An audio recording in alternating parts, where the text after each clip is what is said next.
What's up, everybody, and welcome to another episode. Hit the like button, subscribe to my channel, and share the video. Hit the join button and become a member. Why?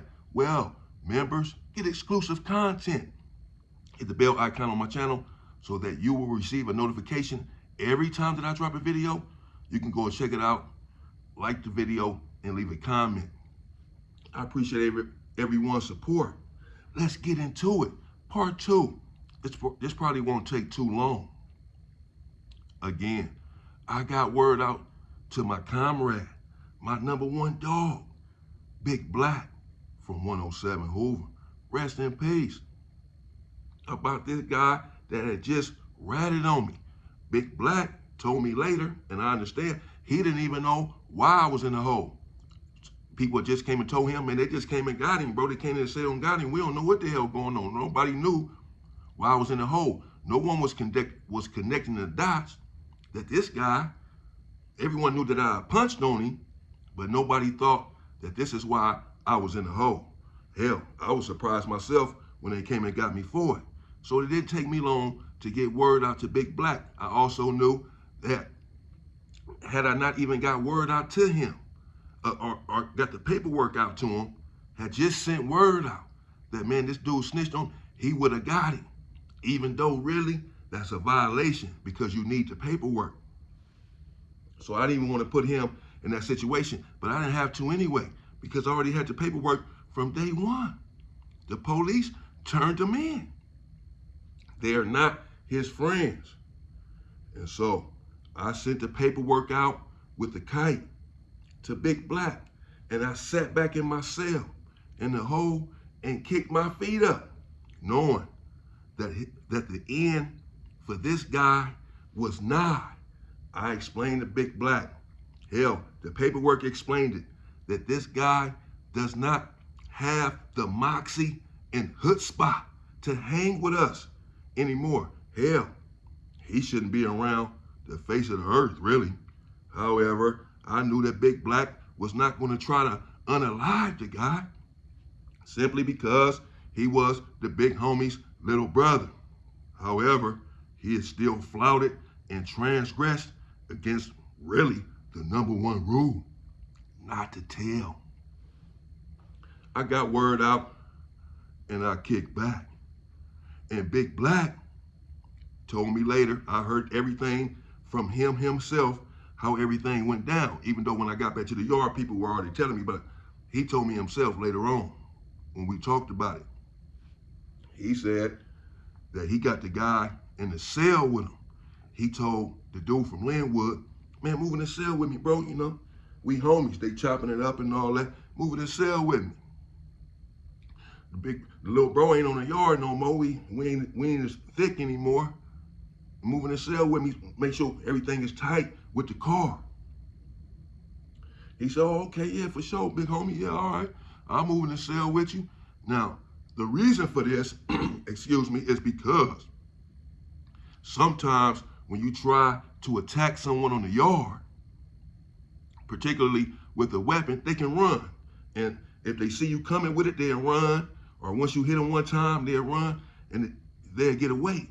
So as I explained before, oftentimes when you're really trying to get someone, you want to get them inside of the cell.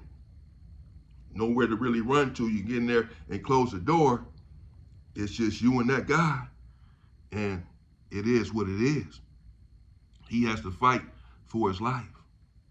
There's no running. So Big Black said that he was going to get him in the cell and take care of business. Dude agreed to come into the cell with Big Black, and he went in there. Big Black said the first night he wanted to get him in, but the dude felt like something was up because he stayed up all night. He was sitting there on the top bunk. Big Black said back then he had the big headphones, still got big headphones, had the headphones on, probably listened to Theo from 92.3, The Beat. Sunday night slow jams. He's up there in a trance, thinking about how everything went wrong in his life. But he's still up and won't close his eyes. And Big Black, I know, has the temperament and character to attack this dude straight on. He doesn't have to wait to catch him slipping. However, he did want him to have his defenses down. He wanted him to be comfortable in the cell. And right now, he is not. He thinks something is up, perhaps, because all of a sudden Big Black wants him in the cell, and he's refusing to go to sleep the first night. So Big Black patiently waits. All of the homies already know what's going on. Everyone has been made aware that this guy is a rat. The next night, Big Black says he waits on the guy again to just relax and get comfortable. Now, Big Black did not have a knife. He was about to get one, but he couldn't get to it in time. He wanted to take care of business. So he did an old YA trick. Most of the weapons in YA involve a battery pack. Big batteries inside of a sock. Tie that sock up real tight in these big batteries, and you can really harm someone. Bust their heads wide open. Some people use big bars of soap, just as hard, and crack you upside the head with it. Still put that bar of soap inside of the sock and crack you. And that's what Big Black did. Said he filled up the sock with all kinds of heavy objects and had it right there positioned on the bottom bunk, waiting for this guy now to get off the bunk. And he was going to confront him head on and then crack him upside the head. He got up to use the bathroom, and Big Black got up right behind him and said, "Bro, you got the little homie in the hole just because he hit you, because you was playing with the police and you snitched?" He started shaking, Big Black said, and denied the whole thing, that he didn't say a word, that he just accepted his DP like a man and was okay with it. Big Black then produced the paperwork, and again, the dude began to shake and tremble.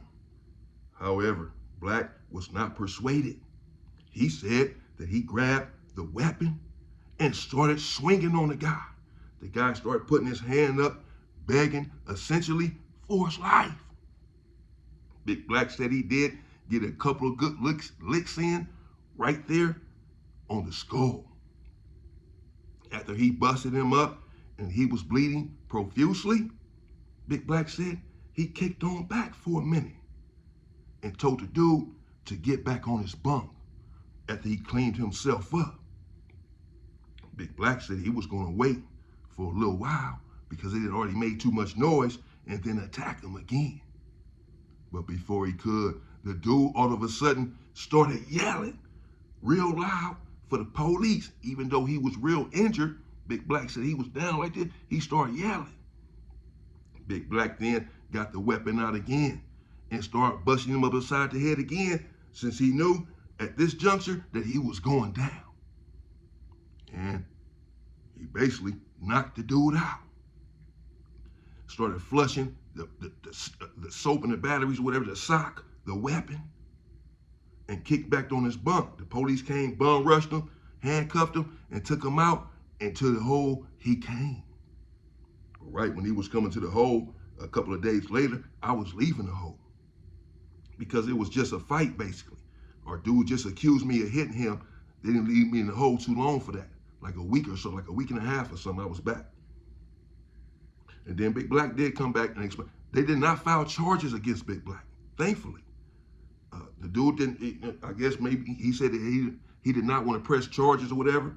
And the dude left, of course, at that time, needed serious medical attention.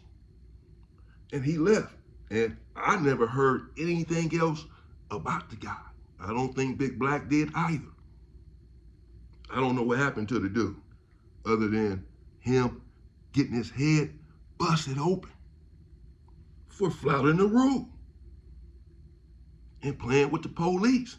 He brought this really upon himself. And that's what happened with the dude from Linwood. Well, coming up, I got something for y'all. And I hope that it doesn't start anything. I hope it's not too controversial. It involves the Southsiders and the Norteños. But man, listen, I come in peace. Stay free, people.